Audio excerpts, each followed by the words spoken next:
કેસમાં નોંધપાત્ર વધારો પણ થયો છે।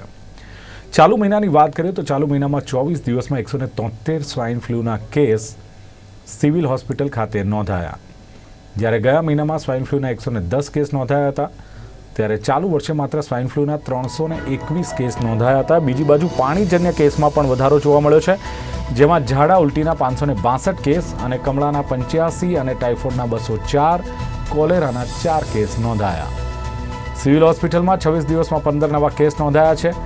હાલમાં 5 દર્દી દાખલ છે, જેમાંથી 2 દર્દી ઓક્સિજન પર સારવાર હેઠળ છે। દાખલ દર્દીઓ 48 થી 65 વર્ષની ઉંમરના છે। સિવિલમાં સ્વાઇન ફ્લૂના 5 અને કોવિડના 2 દર્દી સારવાર હેઠળ છે, જેમાં 1 દર્દીને રજા અપાઈ છે।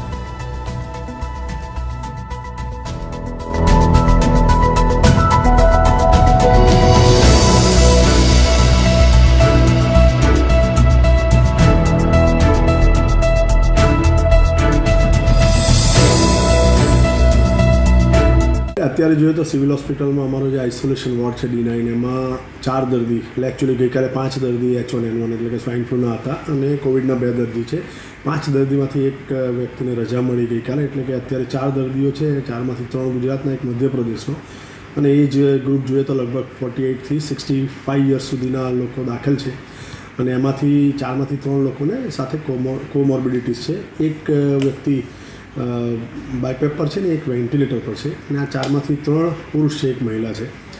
રહી વાત કોવિડની તો 2 દર્દી દાખલ છે, અને એમાં એક 40 વર્ષીય પુરુષ અને 75 વર્ષીય મહિલા, બંને દર્દીને કોમોર્બિડિટીઝ છે, સાથે સાથે બંનેને માઇલ્ડ ઓક્સિજનની રિક્વાયરમેન્ટ છે।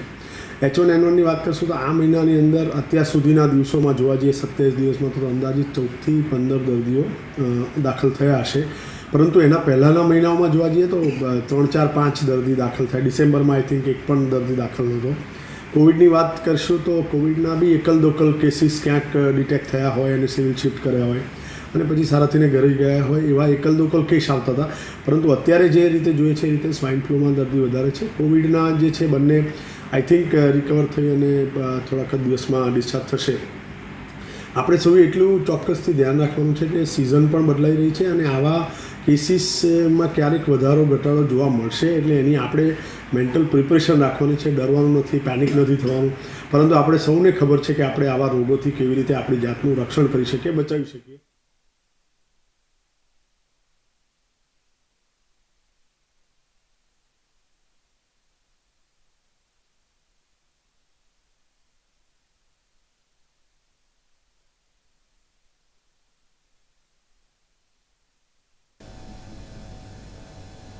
તો આ હતા અત્યાર સુધીના સમાચાર। વધુ સમાચારને અપડેટ્સ માટે આપ જોતા રહો ગુજરાત ન્યૂઝ સત્યની સાથે। નમસ્કાર।